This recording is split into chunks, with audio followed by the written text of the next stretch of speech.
Chase at the 40. Look at that move. Look at Chase go. Oh, my goodness. What a gear. He comes down to this in his car end zone. Intercepted. McPherson. And Cincinnati is heading to the Super Bowl. Boss here. Mixon's going to throw. Open man. Caught. Higgins touchdown. Drives. Touchdown. Joe Burrow has his first rushing touchdown of the season.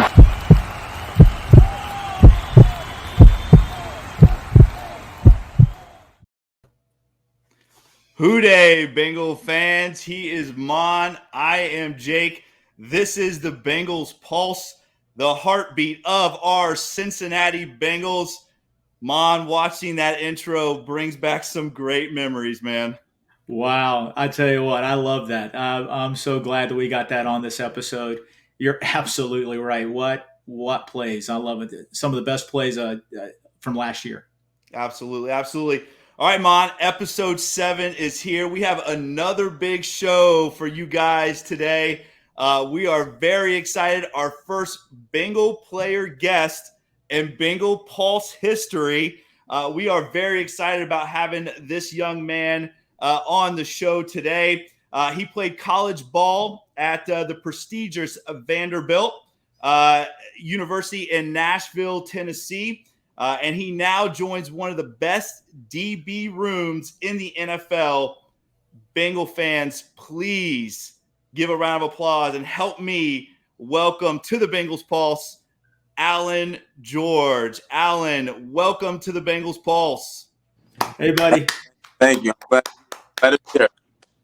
Well, man, we appreciate you being here. And again, Allan, Maan, I'm not sure you know this, but Allan is actually was a fellow podcaster. Is that right, Allan? I read that at Vanderbilt. So you went to Vanderbilt to study medicine, right? I did. While you were at Vanderbilt, you actually wrote, recorded, produced your own podcast about, was it oral health care, I believe? Yeah, it was oral health care. I don't know how a lot of people know about that. That's so crazy. We do our research here on the Bengals Pulse, but we are glad to have you, man. Again, we appreciate it. Thank you so much for coming on the show today. Yeah, it's my pleasure. Great. And I love the gear already, man. I love it. Absolutely love it. Okay, so Allan, we're going to go ahead and get started with the interview. Again, we're very excited to have you here today. We got a lot to talk about, right? You've been busy these last couple of weeks, right? Yeah, we've been getting after it a pretty good bit. It's kind of been a little relaxed. They're just kind of toning it down and taking it down on us. But everything's starting to ramp up with OTAs. We started today actually on this Monday. So yeah, everything's going pretty smooth so far. Excellent. All right. Well, Allan, I'm going to go ahead and get started. And being a head football coach at the high school level, I've coached now just over 20 years. High school football, high school athletics in general, just near and dear to my heart. I absolutely love high school sports.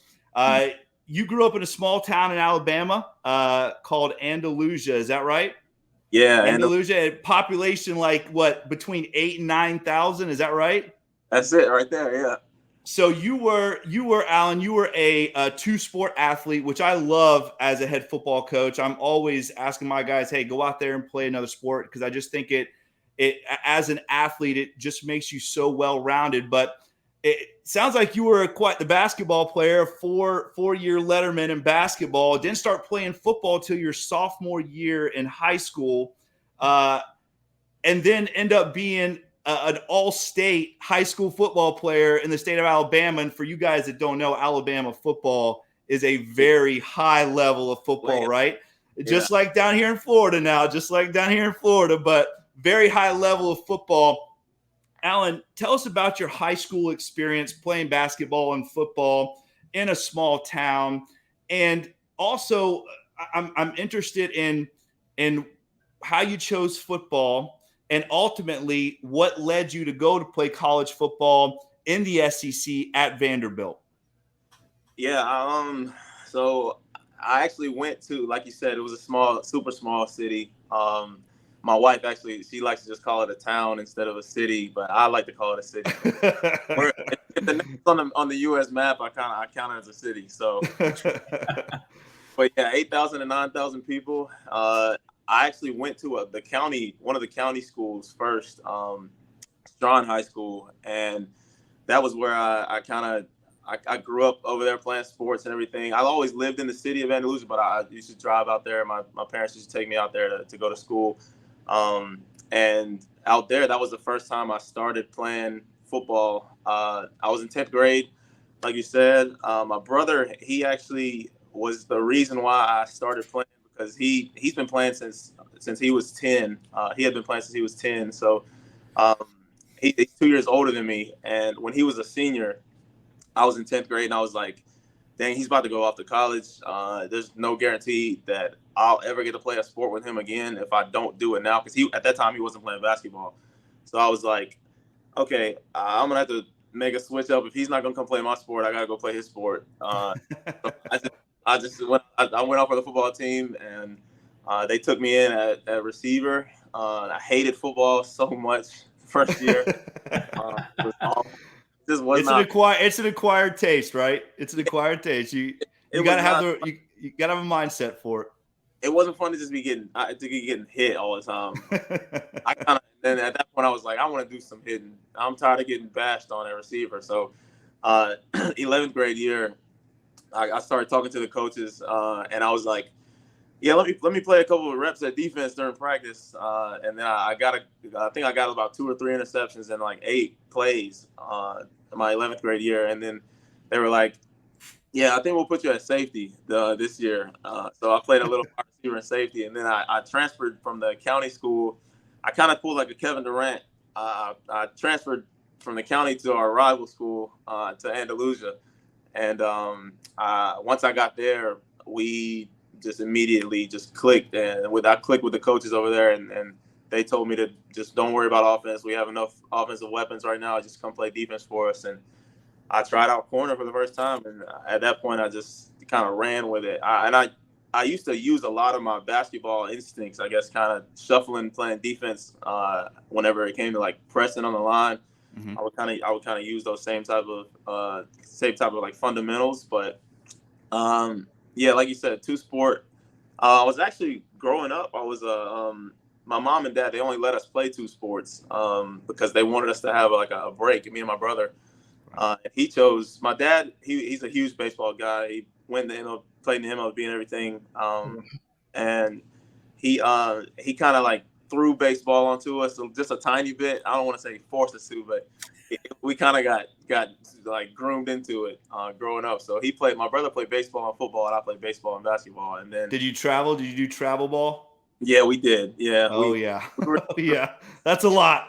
Always on the all-star teams and stuff like that growing up. So it just got to the point where I couldn't play baseball anymore. And ninth grade was kind of like the time when I wanted to switch a little bit. So, yeah. So and then tell me what led you to Vanderbilt? When you decide, okay, football is the sport that I'm going with here, what mm-hmm. led you to Vanderbilt? How'd that process work out? So I actually didn't get I didn't start playing corner till 12th grade, so I didn't have the typical recruiting process that a lot of athletes, especially in the SEC, that a lot of them have.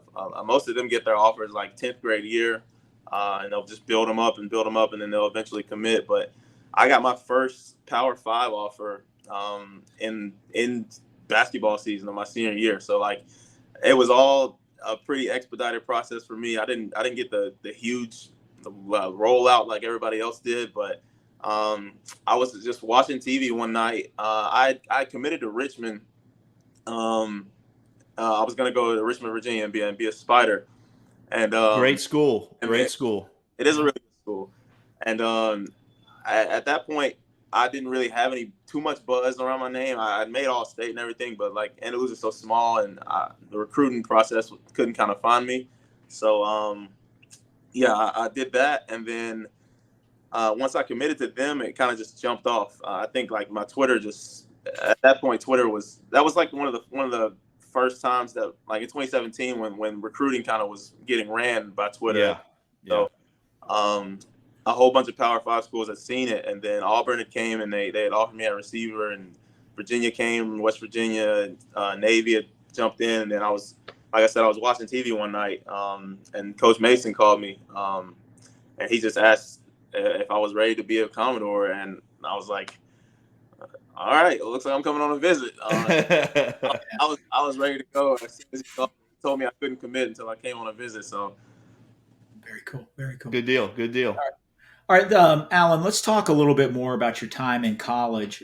Playing in the SEC and at Vanderbilt, had to be a great experience. Many think, including myself, the SEC is probably the top college conference in football. I mean, can't really argue. SEC is elite. There's really three parts to this. Three questions I'm going to ask you. How did playing in the SEC, how did that prepare you for your, the shot in the NFL? Who was the best player you faced in the SEC? And do you have a memorable game or play during your career at Vanderbilt? Oh, man. Okay, yeah. That's a lot. Sorry. No, it's good. Tackling the first question, how it prepared me for the NFL, like you said, this is like the cream of the crop. Right. When you're in the SEC, you get – this is what I try to tell a lot of people this pretty often, is that when I was in college, every practice is like a high school all-star game at that point. Everybody in the SEC was that guy at their school. So that's right. You kind of have to be on your P's and Q's at all times. There's no really like slack days or off days when you're in the SEC. I can't speak for any other conference, but I just know that practicing in the SEC is a lot different. So you kind of learn how to be a pro throughout that whole journey. And I feel like that set me up a pretty good amount for the NFL, because that is one thing that Vandy does, is we kind of, I think the most established position in the NFL is the DB from Vandy. I don't think we have too many D linemen or offensive players who kind of get in and stick, but for some reason the DBs kind of get in there and stick. So I'm hoping to keep that trend up and follow on. But I think that's what mainly helped. And then also what helped me prepare for it at Vandy was just the kind of the expertise of people that I was around. My coaches were all former NFL staff workers, so a lot of them came down like they were DCs or they were assistant coaches or something like that, position coaches in the league. So I got surrounded by a great cast of people who kind of just helped me learn how to maneuver and ask questions the right way, and kind of be a pro without always having to have them around to help me. So I definitely think I want to attribute that to the success that I hope comes. Good deal. And then the second question you asked was who was best? Best player you faced. Oh man! All right, this is gonna be tough. This actually, I don't know if it's gonna be tough, because there's only one person who comes to my mind every single time, and he's my teammate now, which is crazy. But we played Jamar, and we played LSU in 2019. That was just like a mind-blowing experience to me, honestly. At that point, I was playing nickel a ton in college, and I kind of got my foot like stuck in the ground at playing nickel. I kind of staked my claim at Vandy as the nickel.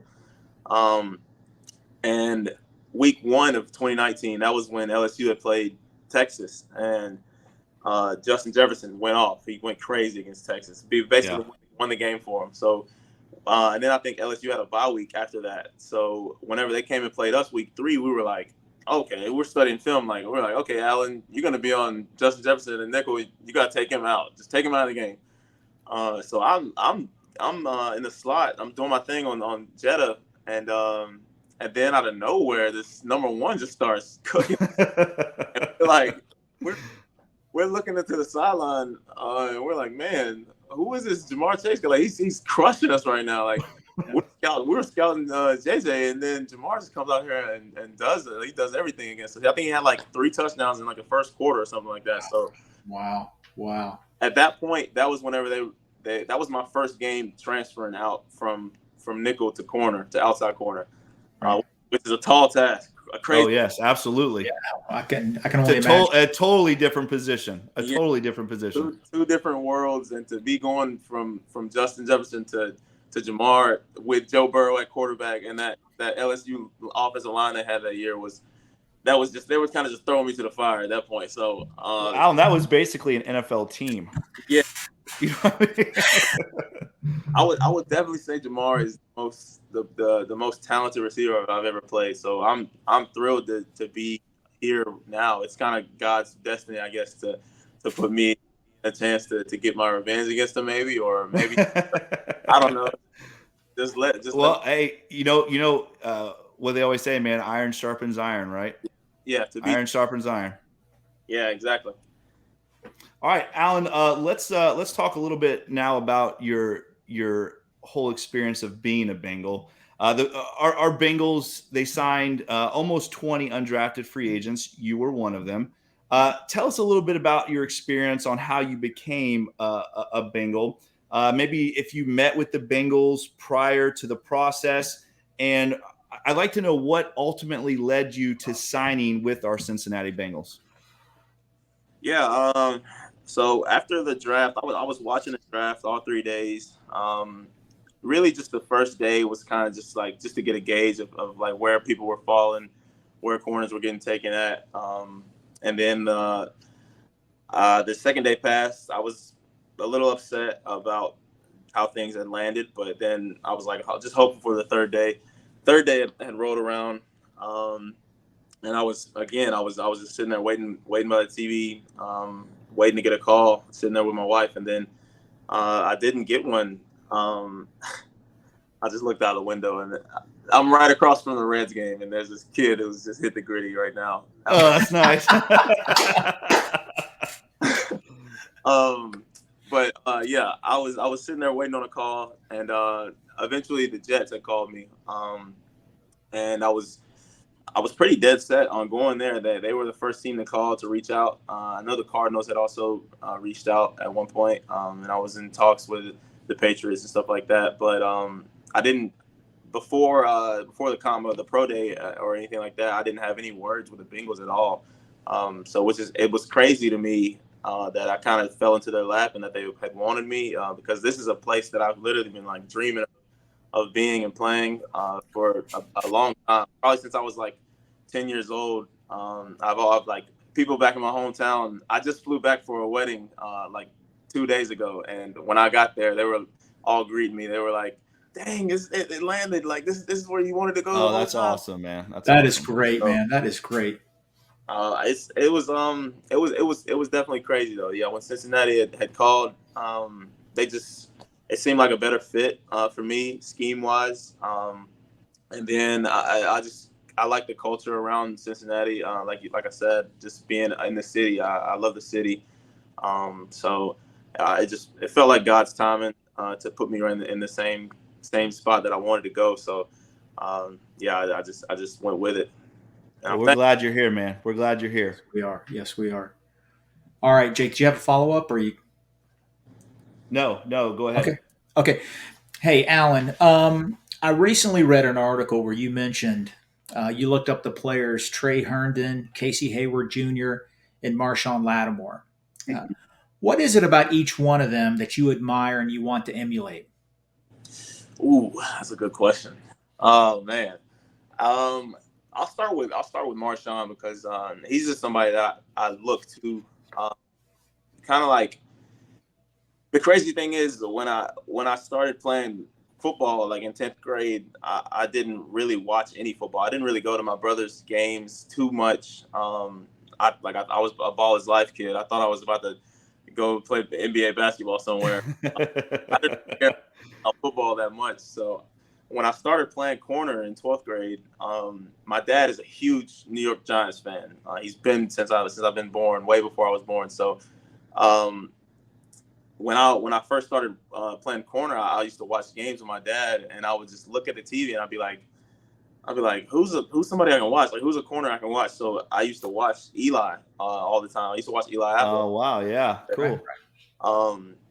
So I kind of went from Eli, and I just started watching a ton of Ohio State corners after that. And then I landed on Marshawn, and I was like, man, this dude plays fierce. He's a hungry competitor, and he wants to win every single rep. If he loses a rep, it's like he's gonna make a statement the next time that it comes his way to make sure that you know that he's not the one to be tried. So I kind of want to emulate.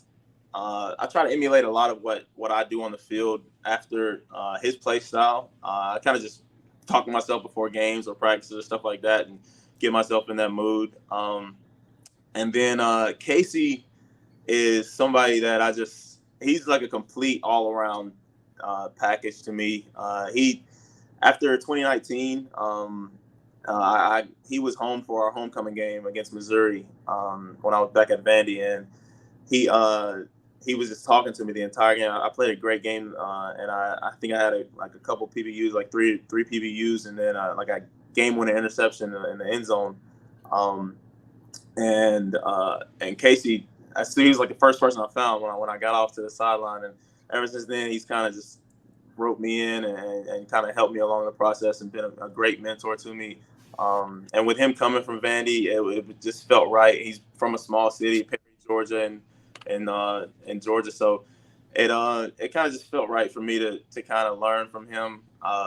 And then he's also just a great instinctive player. So I try to take as many cues as I can from him on like how he watches film or recovers like with his body and stuff like that. And So you still talk to him quite a bit? Oh yeah, a great bit, yeah. And then Trey Herndon with the Jaguars. Trey I call him Willie because we at Vandy we all called him Willie. So when he got drafted when he got signed to the Jags, and then he started making a whole bunch of plays, and he signed, it was just like, it was so weird to me that everybody kept calling him Trey, and I was like, who is Trey? I was like, why is everybody calling you that? And then he told me finally, but Trey is he's a great dude. Like I said, when he went to Vandy, I was a true freshman, and he kind of just helped me. He was one of the ones who kind of held the door open for me, and just he didn't really, you know how like some seniors they'll just kind of kick freshmen to the side and stuff like that. But he always looked out for me and made sure I was kind of set up to succeed once he left. So I've always respected Trey for that. And if he ever needs anything from me, I'll always give it to him. If he needs advice, I'll give it to him. If I need advice, I know I can call him about literally anything. Like the entire pro day, I was talking to Trey. So it's a love relationship there. There's literally no bad blood at all between me. I don't know if there can ever be with Trey. That's nice. Awesome. You know yeah. I was about to say DBU is right. We're gonna start calling Vandy DBU, man. Right. So Allan, let's now talk. Let's talk about NFL life now. We talked a little bit about in the beginning of the show that you have started your OTAs. You had rookie camp. Now, obviously, you guys don't have pads on right now, like you said. A lot of vanilla stuff, just kind of getting on the field, running around with the guys. But I do want to know a little bit if practices maybe are run a little bit differently than you're used to, and really just kind of get an idea of what NFL life is like for you right now.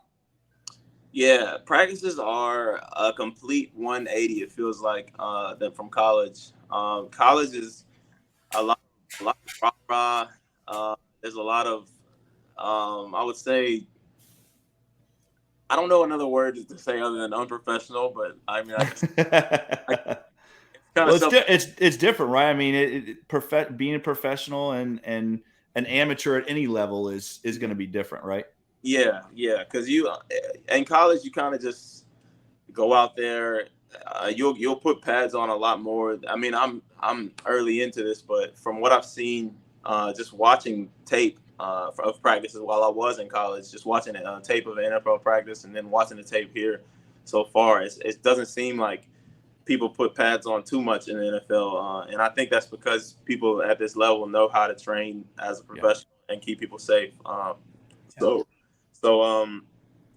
that's I feel like that's one of the main things, just kind of learning how to fit in and assimilate to how the NFL culture is about their practice habits, and also the time is just, it doesn't seem like when you're on the field, like it's all good work. Every piece of it is great work. But when you're out there, business is business. And in college, sometimes you can take a couple periods off and just kind of jack around and not really pay that much attention, or go through the motions, be lackadaisical and stuff like that. So, but you don't really get the opportunity to do that in the pros. And I don't think a true pro would really want to do something like that. So yeah, no, absolutely. So it definitely is a different adjustment, but I'm rolling with the punches, and I'm loving it so far. I think I'm adapting to it pretty well. Oh, that's awesome, man. So let's talk about that, because the pads are going to be coming on eventually, right? And we talked a little bit earlier about how iron sharpens iron, and how good the competition level is. And Allan, you're coming right into a situation where you're joining a Super Bowl contending team, right? Yeah. And I think that's probably part of it too, right? Is you're surrounded by a group of guys that were so close, man. We were so close, Allan, and they have that taste now. And I think so now, like you said, you're seeing that professionalism. It's probably going to be all business from here on out. But Allan, you're going to be going against, I think, the best trio of wide receivers in the NFL. The rookie of the year, who you've already talked about, is possibly the best player you played in college. And every day in practice, you're going to get to go against who I think, and I know I sound like a homer, but I think is arguably the best quarterback playing in the NFL right now. So you're in a situation, a great situation, Allan, where you are going against all of these incredible players every day at practice. What are you looking forward to the most in that experience of going up against those guys once you get pads on? I'm just looking forward to competing. Really, I'm a true competitor through and through, and the main thing I just want to do is just get out there and show everybody that I'm not here for no reason. So I kind of just want to get out there and compete. I mean, I agree with you wholeheartedly. I think that I was telling everybody as soon as I signed with the Bengals, I was like, I'm about to go up there and try to compete, and no matter what, I'm going to end up coming out of this situation better. Literally, no matter what happens, I'll come out better, because at my position, I'm going to get challenged every single day going against the best quarterback wide receiver duo in the league. I feel like absolutely, like you said, with the trio that we have, I think that everything is kind of set up to make our defense one of the best, if not the best, in the league. So I'm excited about everything that's about to start. Like when we get back after all the OTAs and then training camp starts, I'm excited for how everything's going to ramp up, and I'm really thrilled to put pads on and get going with the whole defense and whole offense. Well, let's talk about that real quick. Let's talk about that defensive side, because we just talked about the offense side, but now, Allan, you're also coming into a very talented DB room, right? I mean, you're talking about collectively, that group of guys collectively really were the MVP of our playoff run, I think, with the way Eli played, and Mike and Cheeto and Jesse and Vaughn, and the way those guys played. Have you attached yourself to any of those guys yet? Maybe anything you can learn from them, or how has it been in that DB room? Yeah, I love the DB room so far. It's been a blast getting to meet some of these guys, because growing up, I used to play like the video games and put a whole bunch of them on my ultimate team. Fantasy draft them and boost all their ratings up to 99. I love it. Get to be in the same room with them and go to practice with them and dap them up and stuff like that. They know who I am, like they know my name and everything like that. That's all really cool. And I think I can't speak for any other NFL club, but from my perspective, I would think that this is one of the most welcoming groups of vets that kind of they kind of open their arms fully to the rookies, and they don't treat us like, I mean, they treat us like rookies, but they don't treat us. I understand. I get you. Yeah, they don't treat us like we're like dirt. So I appreciate it. So it's the DB room is extremely talented, like you said. At the end of the day, I'm just coming in to add my piece, and hopefully we can ride this and become the Super Bowl champs. We're trying to be those MVPs again for you, and in the back end. I love the group though. And and to answer your question about if I've attached myself to any certain one, I don't know if I've attached like myself to a certain one in the group, but I talk with Trey Flowers a good amount. He's one of the ones that I kind of look out for every day to just kind of learn from him. With him coming over from Seattle, I kind of want to pick his brain just a little bit more each and every day and learn more about him and his approach to the game. Because he's a long, rangy guy. I'm nowhere near as tall as him, but my wingspan is we heard your wingspan's pretty impressive. Wow. Yeah. So I kind of try to see how he attacks people at the line of scrimmage, press wise, and see if I can model and pick up anything from him. And he the same. He also looks at me and asks me for certain things, and he's not like afraid to kind of treat me like I'm not a rookie, I guess, in a sense. Right. He definitely looks out for me. And we're big. I'll tell you, we're big Trey Flowers fans. I mean, he was arguably one of the unsung heroes of the football team last year. I mean, going against guys like Travis Kelce and stuff, just completely taking them out of the football game. He did not get enough hub for what he did on the football field last year for us. I agree with you. Great pickup. Yeah, absolutely. Yeah, tremendous pickup. As soon as the Bengals acquired him, I was one of my best friend back home. He's a diehard Bengals fan, and we just rapped back and forth to each other that same day, and we were like, "This is going to be electric for the Bengals long run." Yeah, awesome. Okay, hey Allan. Earlier we talked about some current players that you looked up to. You spoke about them as a kid. Who are some sports heroes or teams that you looked up to when you were a kid? Oh boy, it doesn't have to be football. Nah, this is going to be bad. This is like a joke, I guess. There's a running joke in my city that I choose the worst teams to follow.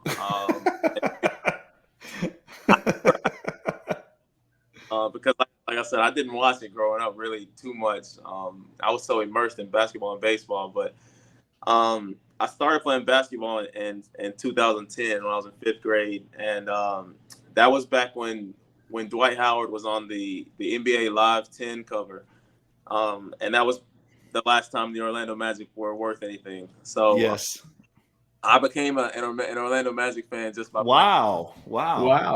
It hasn't really paid off for me too much because they haven't done too many great things. But aside from that, I also am a huge Marlins fan. So I'm kind of used to this decade. I've had like a decade of sorrow. Hey, you got some championships though with the Marlins, right? You got a couple championships. Yeah, we're only about 45 minutes away from the Orlando Magic. Yeah. Oh, really? Yeah. We're on the east coast of Florida, by Cocoa Beach area. So we're about 45 minutes from Orlando. It's like a straight drive straight across. Yeah. Wow. Every time the Sixers come to Orlando, I go watch them play, and I'm a big Philadelphia fan. And but that's pretty cool, man. Orlando and the Marlins, I like that. Yeah. Look at that, Florida. I like it. I'd say those are my teams that I used to always watch. But if I had to individualize somebody, it'd probably be a couple. I'd say LeBron James is he's the cream of the crop. He's the top guy to me. With mainly what he does away from the basketball court. Because in my eyes, I think he's the only mega star in any sport that really has not had negative press other than people like complaining about like flopping or something like that. Yeah. So no, he seems like a good dude for sure. I would die to meet LeBron. Any chance that I get to meet LeBron, I would definitely do it. And then I would also say Damian Lillard is a true inspiration to me. He was the one of the point guards that I used to look up to when I thought I was going to go to the NBA. But just everything he kind of embodies, the underdog. He came from a super small college, and he got drafted into the NBA, became an all-star, and probably a future Hall of Famer if he keeps it up. So I modeled myself mainly off of the court and embodied their characteristics. It's kind of breed them into my lifestyle. I love that as a coach. I love to hear that as a coach. I not to age myself, but I used to go to the Magic games when Shaq and Penny were playing. So so that's those were good. Those were fun teams. I remember that whole series against the Houston Rockets and Akeem Olajuwon. I mean, that Rockets team was so good, but they were close. They were close that year. So let's talk a little bit about you brought up baseball as well. I want to know life in Cincinnati, experience in Cincinnati so far. You talked about it. Maan and I, we go up there any chance we get. We absolutely love the city. I'm going to retire there one day, no doubt. So have you gone to any Reds games? Have you hung out at the banks? Any good restaurants? Have you gone to Jeff Ruby's yet? And obviously the most important question that you're going to get asked more than anything is, have you tried Grater's ice cream, and have you tried Cincinnati chili? And if so, do you have a favorite? You look stressed. So I haven't been to a Reds game. They're playing. I think maybe the Nationals this series right now, and I've been seeing a ton of fans go over there, but I haven't gotten a chance to go to any yet. One of my friends from Vanderbilt, he actually works over there, so I think I might hit him up to try to get a spot in his suite or something, just to go see what an MLB. The only MLB game I've ever been to was a Braves game back when I was in middle school. So I've never been to one, and I really want to go. That's an incredible park. Unfortunately, this year, Maan and I are big Reds fans too. So this has been a rough year. This has been a rough year. You got to stay loyal. Gotta stay loyal. Says a lot about you. It says a lot about you. That's right. He's a loyal guy. Marlins and Magic for sure. Exactly. Yeah, we haven't been at the top of the NL East in so. Yeah. Oh no, it's been a while. I remember those good Marlins teams though. They with Sheffield and all those guys. Those teams were pretty good. So tell me, man, have you tried Graders? And I want to know Skyline, Gold Star. Have you tried them? What do you think? I haven't tried Gold Star, but I drove by one the other day. I have tried Skyline Chili. When my wife was up here 2 weeks ago, or 3 weeks ago, I tried that with her. She didn't get any, but I didn't really like it too much. Oh man! Oh, Allan. It's an acquired taste. It's an acquired taste. It'll grow on you. It'll grow on you. Me being I'm a huge Cincinnati Bearcats basketball fan. Ever since I was 10, I've loved Cincinnati Bearcats.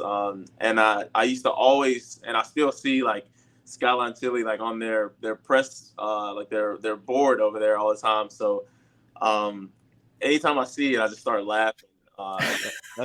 And I'm a diehard, man. I'm a diehard Skyline Chili. I absolutely love it. What about Jeff Ruby's? Because that's another spot that Maan and I always hit up when we're in town. Not yet. No. Ruby's. I have tried Graders though. I've actually went there like 7 times. I don't blame you, buddy. That's some good stuff. Listen, I'd be right there with you, Allan. I'd be there 7-8 times a week probably. Yeah, the one that's right up the street, they know as soon as I walk in, they know exactly what to make, and they don't even ask me anymore. It's like you walk in, they're like, Allan. Yeah. They're like, why I'm not walking in there more. Hey, Allan, before we get out of here, let me ask you this question. We're only a few weeks away from our first preseason game against the Cardinals. Okay, it's game day. What does Allan George do before kickoff? Do you have any rituals? Oh boy. So I'm notorious for saying this in my interviews that I do. anytime someone asks me about a pregame ritual, I actually kind of tone myself down more than a lot of people. They love to get hype, and I'm not shaming them at all because we all have our different things. But I like to kind of get myself in like a Zen mode before I go out, because there's enough anxiety waiting on me as soon as I get out with just the hundreds of thousands of people that are there, and then all the like the millions that are watching at home. So like you already have enough building up. So I don't want to get too hype and then I jump on top of that and get hype again when I get out there. So I kind of start at ground zero. And one thing I do is there's this song. I don't know if you guys know this song or not, but there's a song by this group called Owl City. It's called Fireflies. It's big song. It kind of grew up my generation with. I've heard it. Yeah, and but I love Owl City, and I listen to that album, that Maybe I'm Dreaming album, before every single game. I just put it on shuffle and I'll listen to whatever song comes on from that album, because every song from that album is pretty chill and toned, and I can kind of just vibe with it, and I know all the lyrics to it. And I just sit there in my locker, pads on, and I'll just close my eyes, and then I'll run out there. And then other than that, I just I'll run down fully whenever we first get out there, out of the tunnel. I always run down to the end. I stand and I just get on a knee in the end zone and just pray. I talked to one of my late cousins, one of my little cousins. He passed away whenever over the COVID. When COVID hit, he didn't pass away to COVID. He got killed by a gunshot, but he was supposed to go to Ole Miss, and so anytime, like, especially Vandy, like at Vandy mainly because we played Ole Miss every single year, I was like looking forward to getting the chance to play him. So anytime I run down for a game, I always just sit there and I talk to Tyler, and then after that it's showtime. So I hope to keep that up. Once preseason hits, when we play Arizona, you'll see me in the end zone right before the game. I'll be talking to Tyler. Well, I'll tell you what. See you score a touchdown in the end zone. Let's get you down there on a pick six. Yeah, let's get you a pick six. I'm actually still looking for my first pick six ever in my life. Well, hopefully it comes week one. Get it out of the way. This year. Get it out of the way, and then we just then we'll be expecting 4 or 5 from you this year. I'm excited. I'm excited about the preseason, especially going up against our first 2 opponents. My dad being a huge Giants fan. Right. Then you got then you're going. We're at New York for that second game, right? Yeah, that'll Big be Apple. crazy. And then my one receiver that was in my class also at Vandy, Chris Pierce, he's with the Cardinals now. So wow, okay, cool. Funny that we both ended up in these spots and now we're pitted against each other. So that's good, man. We'll be looking forward to that. It'll be like good old times. Well, I'll tell you what, Alan, I can tell you right now that you have 2 more new fans. Maan and I are so grateful for you to come on, man. We really are. We really appreciate it, man. And I tell you what, you were such an awesome young man, and I love guys like you. And again, being a football coach, I just appreciate everything that you bring to the table. And again, like I said, man, you have 2 new fans with Maan and I. We are going to be following you. Number 42, right? Yeah, that's what I got right now, 42. Don't forget us when you become a superstar. Don't forget us. Don't forget us. No. You're coming back on the show. I could never do that.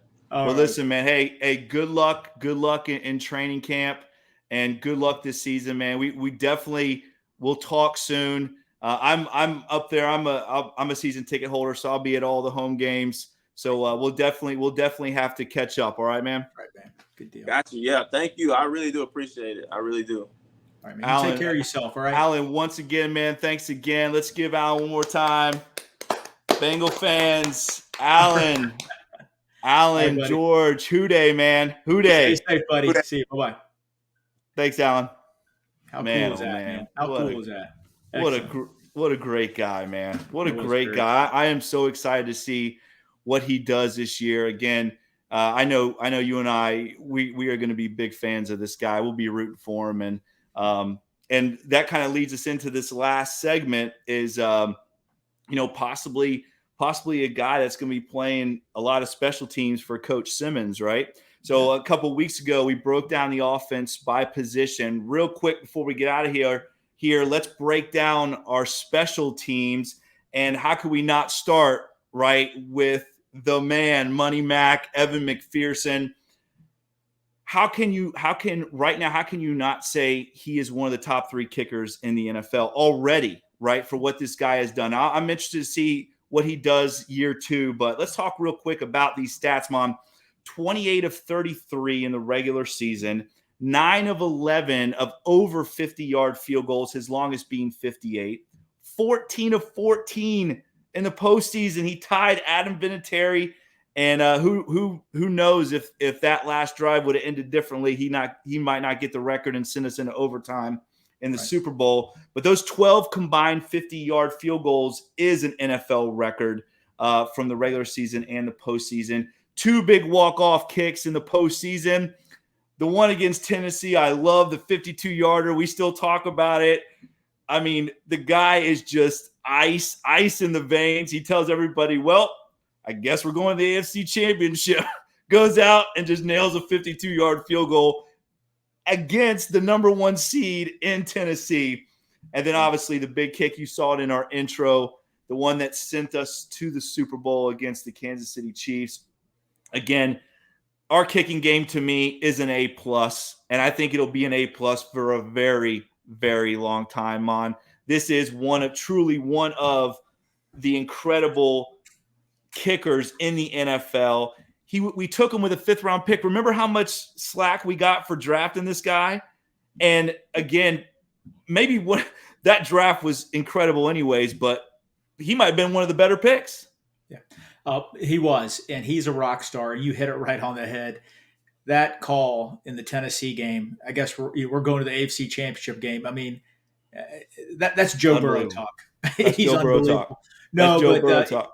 You notice teams this year drafted kickers in the 4th round. I think the Browns did, if I'm not mistaken. They're trying to copy the Bengals. Well, of course, they're always trying to chase us. Yeah, always. He was 5 for 5 from 20 to 29 yards, 8 for 8 from 30 to 39, 6 of 9 from 40 to 49. Unfortunately, some of those were in that Packer game. You mentioned 9 of 11 from 50. I mean, listen, our kickers from the past, Bullock, all those other guys, to see him come in and just nail those 50-yarders. We're watching the games together. We're nervous wrecks and like, hey man, this guy's unbelievable. But he had 91 kickoffs, 55 touchbacks, about 60%. We'd like to get that number up a little bit. But you know what? We're set for years with McPherson. Coach Simmons hit the home run with him. And how awesome is it, like you just said, Mon? I feel like every time we line up for a field goal, I'm not even nervous anymore. I mean, right. It's an incredible feeling being a Bengal fan and not having to be nervous every time you line up to kick a 30 or 40-yard field goal. I mean, like you said, this guy he's just the real deal. I mean, I don't, like I said, one of the best picks in that draft. I think in the entire draft, one of the best picks in that draft. It worked out. All right, let's talk about real quick the return game. So I'm guessing both A+s on that one, right? Yeah, absolutely. Yes. Both A+s on that one. The return game, punt return first. We talked a little bit about this in a couple podcasts ago. We had a long of 17. We don't, not a lot of explosive plays on our punt return team. We didn't have any punt returns over 20 yards. But, Darius Phillips struggled. Trent Taylor came in and did really well. We talked about that earlier on a podcast. We averaged 7 yards a return, something like that. We were like in the mid-20s as far as the ranking goes. I give our punt return team a C.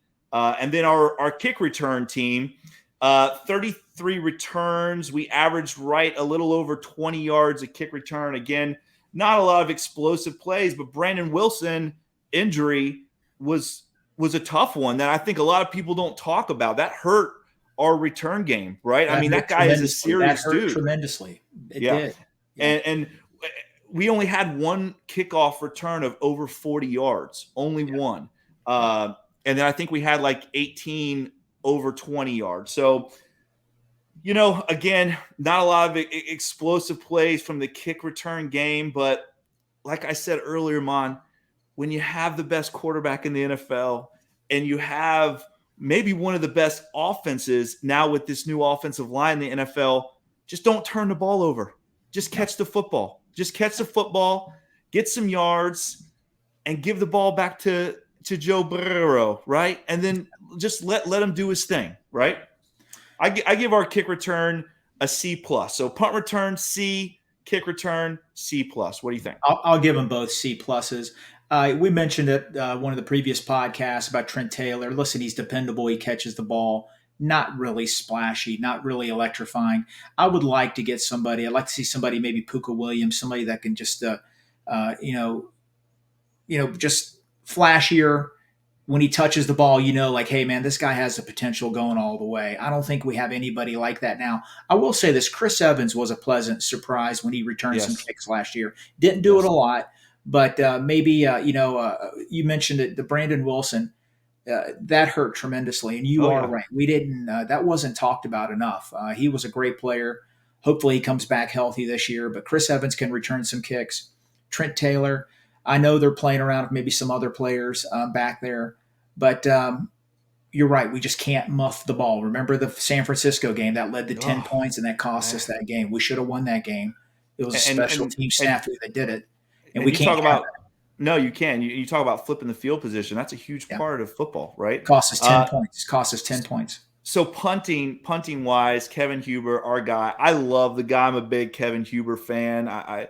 He's just – to me, he's just Mr. Bengal. But this year, an average punting year for him. I give our punt team a C. I will say, on kickoff and on punt, we did not give up any real explosive plays, no touchdowns given up. So to me, that helps boost the grade a little bit. But I give it a C. His net yards were actually pretty decent compared to the rest in the NFL. What do you think, Mon, about our punt? Yeah, I'll give him a C+. He had his net average was 41. His average overall was 46, but then the net was 41. He had 6 touchbacks, 22 inside the 20, which is pretty decent. Which is good. We'll take that. He was 14th in the league in punting. His long was 61. He's getting up there in age. He's very reliable. The one thing about him, he's a great holder. And I was about to say I think he's one of the best in the NFL. Yeah, that's huge. And absolutely. I think this will be his last year in Cincinnati. I think he's already said that. I think he's locked in. I think Chrisman will probably be on the practice squad again. There will be a battle. I mean, if Chrisman comes in and you know what, he can do the holding part, because I think I did hear on a podcast from I think Paul Dana was mentioning that, how Simmons really is concerned about that. So we'll see how that shakes out in camp. But Huber, solid all-around player. Last year wasn't his best year. Hopefully he rebounds a little bit and has a good final farewell in Cincinnati. I agree, man. So real quick before we get out of here, though, let's give some love to the guy, right? Mr. Clark Harris. I absolutely love the dude. He's such a great dude. Going into his 15th year in the NFL, the Bengals did bring in the top rookie long snapper in Cal Dodamus, who Clark Harris has already raved about, said how good this guy is. But man, oh man, Clark Harris has been so dependable, man, for 14 years. I give him an A+. I'm a huge Clark Harris fan. I'm a huge Clark Harris fan. A+ to Clark Harris. With that hair and mustache, that's an A+ automatic right there. He's been very solid. Just like Huber, they've been together. They worked as a team for years. I can see them both sticking this year, and their replacements are on the roster. The rookie from Pitt's going to be on the practice squad. Hopefully nobody takes him. And he's going to be our future long snapper. I want to add one thing. Rick Goslin from the Dallas newspaper, he's considered one of the best gurus when it comes to rating special teams. He had the Bengals rated 12th in the NFL, and that's pretty solid out of 32. Solid. And you know what? I think we have the best special team coach in football, and Darren Simmons. And Mon, there's no doubt. Yeah. There's no doubt. Darren Simmons, to me, is the best special teams coach in football. Right. There's no doubt about it. I don't even think, and I don't think it's close. I think Darren Simmons one day will be a head football coach in the NFL. I have so much respect for him. And like you said, I think he's the best special teams coach in the NFL. Real quick, Mom, before we get out of here too, Ring of Honor this week was announced. The Ring of Honor celebration is going to be Thursday night, prime time against the Miami Dolphins, man. It's exciting. And we'll get into a later on down the road podcast of who you and I think should be those two guys. What do you think? Look, I have my views. We'll share them later on in the next podcast. What do you think about it being on primetime? Oh, I like that. I'm glad against the Dolphins. They did that last year, if I'm not mistaken. Yeah. It's going to be a great halftime ceremony, and hopefully it's a solid win for the Bengals, which I expect, by the way. Agreed. Well, Bengal fans, make sure you like, subscribe, and share this podcast. Make sure you check us out on all the podcast networks, Apple, Spotify, and Stitcher, especially. If you enjoyed listening to this podcast on any of those podcasts, please give us a 5-star review. If you have the time, we would much appreciate it. Guys, follow us on Twitter at Bengals_Pulse9 and on Instagram, the same without the at Bengals_Pulse9. Mon, real quick, once again for Mr. Allan George. How awesome was that, man? Yeah. I am so excited to watch this guy's journey. I'm going to be a big Allan George fan. All right, Bengal fans, that's another edition of the Bengals Pulse. Thanks for joining us. He is Mon. I am Jake. Hoo day, Bengal fans. We'll see you next week.